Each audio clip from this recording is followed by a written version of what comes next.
ये कहानी सत्य घटना पर आधारित है। हमारा उद्देश्य किसी जाति, वर्ग या संप्रदाय की भावनाओं को आहत करना नहीं है। हमारे सूचना सूत्र प्रतिष्ठित समाचार पत्र हैं।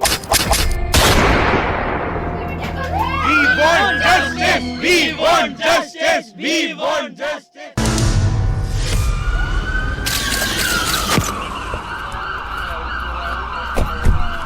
नमस्कार, मैं आपके साथ शिवाय कौशिक और आप सुन रहे हैं चीक पॉडकास्ट। हमारी बेटी का माला और पैजामी एक चाकू में लिपटी इसके घर में जब मिली ना, जी डर गया कि हमारे बच्चे इसे न मार दी। आप ये बताइए, जब कोई प्रूफ नहीं है तो 17-18 साल जेल में क्यों रखा उसको? जिनके बच्चे गए उनकी औलाद ला के दे दो, तेरे को फांसी न लगने की है। अगर छूट गया ना, कहीं भी रहेगा ये बच्चन का जरूर मारेगा। साल 2006 भारत की राजधानी दिल्ली से लगभग 25 किलोमीटर दूर नोएडा के निठारी गांव के कई बच्चे गुमशुदा होने की खबर आने लगी। मई का महीना आते आते करीब 1 दर्जन बच्चे गायब हो चुके थे। गायब होने वाले बच्चों की उम्र लगभग 7 साल से लेकर 12 साल तक की थी। 1 साल 7 महीना मुद्दत ढूंढते ही रहे पागलों की तरह। और यहाँ जब खुदाई हुई तो चप्पल और बालियाँ थी छोटी छोटी, बिल्कुल कान में पहन रखी थी। इन बच्चों के परिवार वाले निठारी पुलिस चौकी में अपने बच्चों की गुमशुदा होने की रिपोर्ट लिखवाते थे, पर पुलिस इस पर ज्यादा ध्यान नहीं देती थी। शायद इसकी वजह थी कि गायब होने वाले सभी बच्चे गरीब परिवार से थे। उन बच्चों के माँ बाप या तो मजदूर थे या कोई छोटी मोटी नौकरी करा करते थे। पुलिस गायब होने वाले बच्चों के घर वालों को यह जवाब देती थी कि उनके बच्चे घर छोड़कर कहीं चले गए होंगे और कुछ दिनों में वापस आ जाएंगे। पुलिस को यह अंदाजा बिल्कुल नहीं था कि उसकी इस लापरवाही का शिकार न जाने कितने मासूम की जिंदगी बर्बाद करने वाली थी। गरीब और असहाय होने की वजह से सभी लोग शांत बैठे थे। 200 का काम कर भी लिया तो क्या हुआ हालत? ये आप बोलो, इस टीनी उम्र में आदमी क्या कर लेगा? लेकिन 7 मई 2006 को उसी निठारी गांव की एक लड़की पायल अचानक से गायब हो जाती है। पायल की उम्र करीब 15 साल थी, यानी पायल गायब होने वाले सभी बच्चों में सबसे बड़ी थी और समझदार भी। उसके पिता नंदलाल उसकी गुमशुदा की शिकायत निठारी पुलिस चौकी में लिखवाने जाते हैं। थाने में उनके साथ भी वैसा ही बर्ताव होता है जैसे गुमशुदा होने वाले बाकी बच्चों के परिवार वालों के साथ हुआ। पुलिस नंदलाल के FIR दर्ज करने से मना कर देती है। ज्यादा दबाव बनाने पर पुलिस उसको भी जवाब देती है कि उसकी बेटी अपने किसी दोस्त के साथ भाग गई होगी। लेकिन नंदलाल बाकी लोगों की तरह चुप नहीं बैठा। गरीब होने के बावजूद नंदलाल ने हिम्मत से काम लिया और अपनी जमा पूंजी से वकील के जरिए सेशन कोर्ट में एक अर्जी दाखिल की कि नोएडा पुलिस उसकी शिकायत दर्ज नहीं कर रही है। कोर्ट का दबाव पड़ने पर पुलिस को मजबूरन हरकत में आना पड़ा।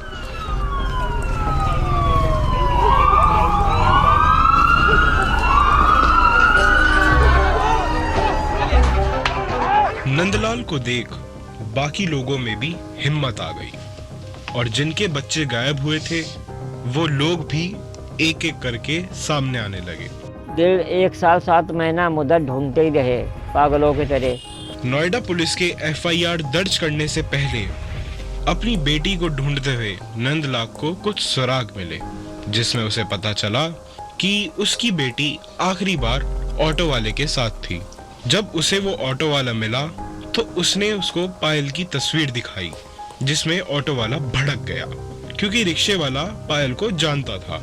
उसने बताया कि उसी ने कुछ दिन पहले पायल को निठारी गांव के D5 की कोठी में छोड़ा था और उसने यह भी बताया कि पायल के पास रिक्शे के लिए पैसे नहीं थे। पायल ने उसे कहा कि वो कोठी के अंदर से पैसे लेकर देती है, लेकिन आधे घंटे का इंतजार करने के बाद भी पायल बाहर नहीं आई। तब थक हार कर उसने कोठी की घंटी बजाई। तब उस कोठी से एक आदमी बाहर आया। जब रिक्शे वाले ने पायल के बारे में पूछा तब उस शख्स ने कहा कि वो लड़की तो यहाँ से काफी देर पहले जा चुकी है। यह सुनकर रिक्शे वाले को बहुत गुस्सा आया। उसने गुस्से में कहा कि मैं कब से दरवाजे के बाहर ही खड़ा हूँ और यहाँ से कोई भी बाहर नहीं निकला है। नंदलाल ने उसी कोठी में कुछ गड़बड़ होने की बात पुलिस से कही, यानी जो काम पुलिस को करना चाहिए था वो नंदलाल को करना पड़ रहा था। जब तहकीकात हुई तो पता चला कि गायब हुए सभी बच्चों को आखिरी बार इसी कोठी के बाहर देखा गया था। दरअसल उस कोठी में दो लोग रहा करते थे। एक था मनिंदर सिंह पंढेर और दूसरा उसका नौकर सुरेंद्र कोहली। कुछ लोगों का यह भी मानना था कि एफआईआर शायद इसलिए दर्ज नहीं हुई क्योंकि मनिंदर सिंह पंढेर काफी पैसे वाला था और रसूख वाला था और नोएडा पुलिस में उसका सिक्का भी चलता था। पुलिस वालों का उसके घर भी आना जाना था। नंदलाल ने अपनी तहकीकात के दौरान यह पता लगाया था जिस आदमी ने रिक्शे वाले के घंटी बजाने पर दरवाजा खोला था वो पंढेर का नौकर सुरेंद्र कोहली था। कोहली काफी सालों से उसी कोठी में पंढेर के लिए काम करता था। पुलिस की लापरवाही के चलते कई महीने बीत गए। आखिरकार 30 और 31 दिसंबर को पुलिस कोर्ट के दबाव की वजह से D5 कोठी में पहुंची। जब पुलिस वाले वहां पहुंचे तो पुलिस वालों की नजर घर के अंदर कुछ खास नजर नहीं आया, लेकिन एक पुलिस वाले की निगाह कोठी के पीछे बहते नाले पर पड़ी। उसने देखा कि नाले में कई काले रंग की पॉलिथीन पड़ी हुई हैं। उसको शक हुआ और उसने अपने साथियों को इसके बारे में बताया। सभी का शक उन पॉलिथीन पर बढ़ने लगा। उन पॉलिथीन में से एक ने नाले में डंडा डालकर और डंडे की मदद से उन पॉलिथीन को बाहर निकाला। जब उन पॉलिथीन को बाहर निकाला चारों तरफ सन्नाटा छा गया था और वहां के जितने भी लोग मौजूद थे वो सभी लोग नम रह गए। उन लोगों ने पॉलिथीन में देखा कि उसमें इंसानी शरीर के नर कंकाल हैं, जिसमें किसी बच्चे का सर और पैर था। ये सब देखकर सभी लोगों के होश उड़ गए।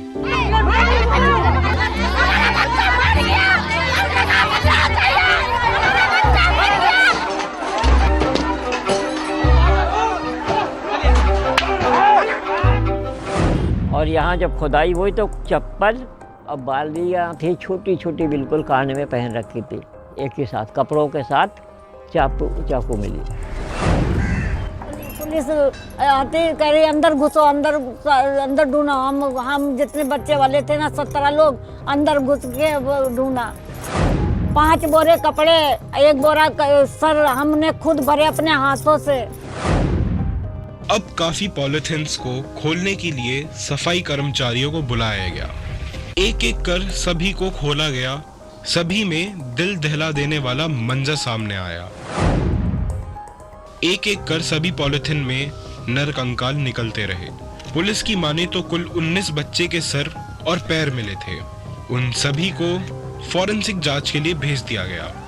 बाद में इस केस को देश की सबसे बड़ी जांच एजेंसी सीबीआई को सौंप दिया गया। सीबीआई ने कहा इन शव की संख्या 19 नहीं सिर्फ 16 है। 1 जनवरी 2007 को यह खबर सभी अखबारों में हेडलाइन बननी शुरू हो गई और इस कांड को नाम दिया गया निठारी कांड।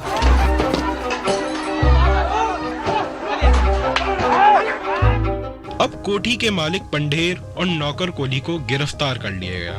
तफ्तीश का लंबा सफर शुरू हो गया। नाले में सभी मिली लाशों में एक चीज कॉमन थी, वो यह कि सब शवों का धड़ का हिस्सा गायब था, यानी बस सर और पैर ही मिल रहे थे, जिससे मानव अंगों की तस्करी का शक हट गया। काफी दिनों के बाद सुरेंद्र कोहली ने चुप्पी तोड़ी और कहानी बताई। उसे सुनने के बाद सबके मानो होश ही उड़ गए और सुरेंद्र कोहली को देखने का नजरिया ही पूरा बदल चुका था। कोहली ने बताया कि उसका मालिक पंढेर ज्यादातर विदेश में रहता था, लेकिन वो अपनी कोठी पर अय्याशी करने आता था। पंढेर रात को कॉल गर्ल्स को बुलाया करता था और उनके साथ रातें गुजारा करता था। कोहली ने यह बताया कि वो पंढेर उन लड़कियों के साथ दरवाजे की झर्रियों से देखता था, जिससे उसके मन में शैतान जाग जाता था। उसने बताया कि एक दिन मैंने उन्हीं में से एक लड़की को अपने साथ सोने को कहा, लेकिन उस लड़की ने उसे मना कर दिया। बट उसके बावजूद भी नौकर ने उसे पैसे का लालच दिया, लेकिन उस लड़की ने साफ इनकार कर दिया और नौकर की मर्दानगी का मजाक भी उड़ाया। यह कोहली को नागवार गुजरा, इसलिए वो बदला लेने के लिए बाहर से बच्चों को टॉफी और चॉकलेट के बहाने अंदर बुलाया करता था, उनका गला घोंटकर उन्हें मार देता था और फिर उन लाशों के साथ रेप किया करता था, जिसके बाद उन्हें बाथरूम में ले जाकर काट कर फेंक दिया करता था। इससे भी ज्यादा भयानक और शर्मनाक कर देने वाली हरकत उसने यह भी कबूली कि कभी-कभी उन बच्चों को काट कर उनके मांस के टुकड़े को फाड़कर खा भी जाया करता था। ये सुनकर सभी के होश उड़ गए, मानो पैरों तले जमीन ही खिसक गई हो। तो मैंने उसी टाइम तुरंत काट करके और इसका मैंने बाजू और ये सीने का एक पीस भी खाया था, जो मैंने घर में ही मतलब किचन में बनाया था। पहली बार दुनिया ने एक जिंदा आदमखोर को देखा था। कोहली ने यह भी बताया कि पंढेर इन सब के बारे में जानता था और उसका सहभागी भी था। हालांकि पंढेर ने इन आरोपों को निराधार बताया, यानी पुलिस के मुताबिक सुरेंद्र कोहली एक नरभक्षी था। इस खबर ने पूरे उत्तर प्रदेश को ही नहीं, पूरे देश को हिलाकर रख दिया। लेकिन जब ये मामला कोर्ट में पहुंचा तो कोर्ट में कोहली ने अपने बयानों से मुकर गया और उसने कहा कि पुलिस ने उससे यह सब जबरदस्ती बुलवाया है, उसने किसी का कत्ल नहीं किया। सालों तक यह मामला कोर्ट में चला। 2009 में सीबीआई स्पेशल कोर्ट ने कोहली को 16 केस में से 12 केसों में दोषी ठहराया और पंढेर को 6 केसों में से 2 केसों के मामले में फांसी की सजा सुनाई। लेकिन दोनों ने इलाहाबाद कोर्ट में गुहार लगाई, जहां कोर्ट ने 16 अक्टूबर 2023 को मनिंदर सिंह पंढेर के 6 मामले में बरी कर दिया। वहीं सुरेंद्र कोहली को 16 में से 15 मामलों में बरी कर दिया और 1 मामले में फांसी की सजा सुनाई, जिससे कोहली ने सुप्रीम कोर्ट में चैलेंज किया, जिसके बाद इलाहाबाद हाई कोर्ट ने उसकी सजा को उम्र कैद में तब्दील कर दिया और आज भी 1 मामला कोर्ट में लंबित है। इलाहाबाद हाई कोर्ट ने देश की सबसे बड़ी जांच एजेंसी सीबीआई पर सवाल उठाया और कहा कि सीबीआई ने जो सबूत दिए हैं वो नाकाफी हैं और सिर्फ एक कहानी सुनाई गई है। यानी अगर कोर्ट का मानना है कि कोहली और पंढेर दोषी नहीं, तो फिर उन मासूम बच्चों का गुनहगार है कौन? आपने सुना कैसे पहले पुलिस की लापरवाही ने कई बेगुनाह बच्चों की जान ली और फिर सीबीआई की लापरवाही ने उन्हें इंसाफ की दहलीज पार करने से रोक दिया। क्या आपको भी लगता है मनिंदर सिंह पंढेर और नौकर सुरेंद्र कोहली दोषी हैं, या वो सिर्फ अपना बचाव कर रहे हैं? आज के लिए बस इतना ही। आप सभी लोग सुनते रहिए चीक पॉडकास्ट। एक ऐसे ही दिल दहला देने वाली घटना के साथ आपके साथ हम फिर मिलेंगे।